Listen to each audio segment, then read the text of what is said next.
Oi, tudo bem? Tô aqui na minha mesa. Eu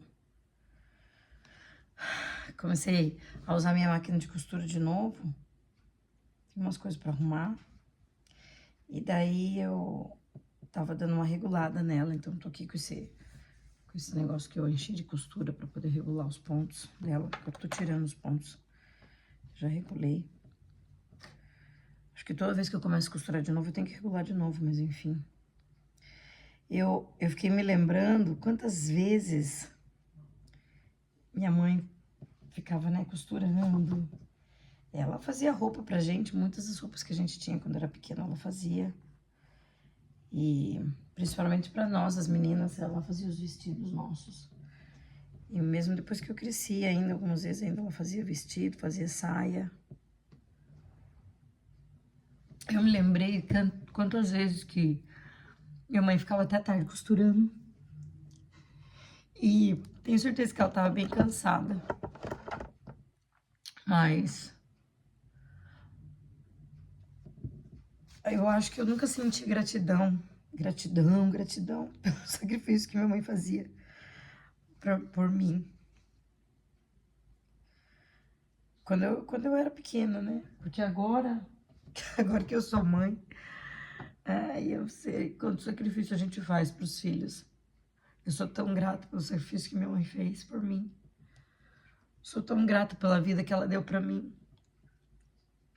Vocês conseguem imaginar o estrago que faz na cabeça de uma criança que a mãe fala que não tem tempo pra criança ou que a criança destruiu a vida dela, os sonhos dela?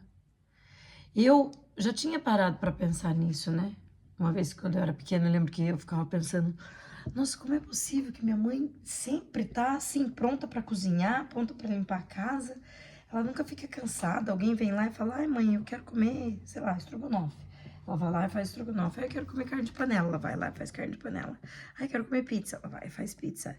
Eu lembro disso. Às vezes ela não fazia no dia, uns dias depois ela fazia. E daí falava pra um de nós, não, você não tava com vontade de comer? Ah, é verdade, é. Por isso que ela tinha feito. Minha mãe fazia almoço pra todos nós no domingo.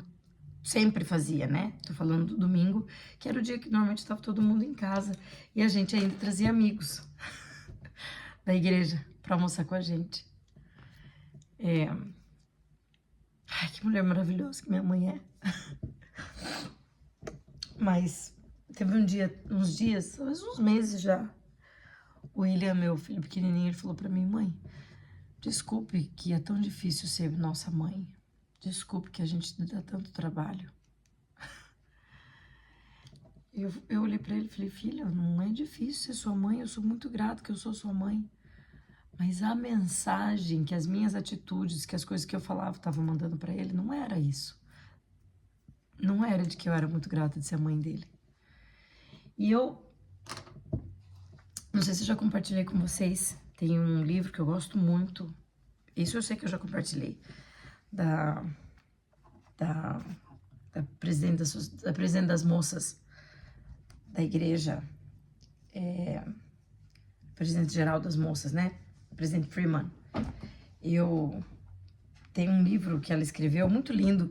Uma amiga me deu de presente o livro, eu li, e o livro era tão lindo, eu falei pra ela, você leu esse livro? Ela, não li. Não, então eu vou devolver pra você lê, depois você me devolve. Ela não devolveu ainda, mas enfim. Eu devolvi pra ela ler. E a irmã Freeman fala que quando o filho dela tinha, acho que uns 3 anos, ela descobriu que o filho dela tinha diabetes. E o filho dela ficava muito bravo de fazer os exames, né, de sangue, de ficar picando o dedo, de ter restrição alimentar que ele tinha. E um dia, quando ele tava grande, sei lá, tava com uns 15 anos, 14 anos, ela foi fazer um estudo e ela teve que responder algumas perguntas. O filho dela, numa outra sala, respondia outras perguntas. E uma das perguntas era, se você pudesse escolher não ter a diabetes, mas sabendo que todo o conhecimento que você adquiriu nesse tempo fosse tirado de você, você decidiria não ter a diabetes na sua vida? E ela falou, logicamente, que a resposta era sim, eu não queria que meu filho tivesse diabetes. Mas perder o conhecimento, perder o crescimento que aquela diabetes tinha trazido para mim, era muito muito difícil decidir perder todo aquele conhecimento, porque naquele tempo, tão difícil que foi, porque a gente sabe que os problemas, eles não vêm apenas um, né? Não vem só um problema e pronto, eles vêm junto. Então, perder aquele conhecimento, aquele tempo, foi... aquele crescimento espiritual que ela teve, era uma coisa que ela não gostaria de ter. Então, eu passei por tantas coisas nesses 10 anos que eu moro nos Estados Unidos, mas eu com certeza mudaria. Mas eu não sei se eu gostaria de perder o conhecimento que eu adquiri com as coisas do jeito que elas aconteceram. Eu talvez não teria aprendido o que eu aprendi até aqui se eu não tivesse passado exatamente por essas coisas que eu passei.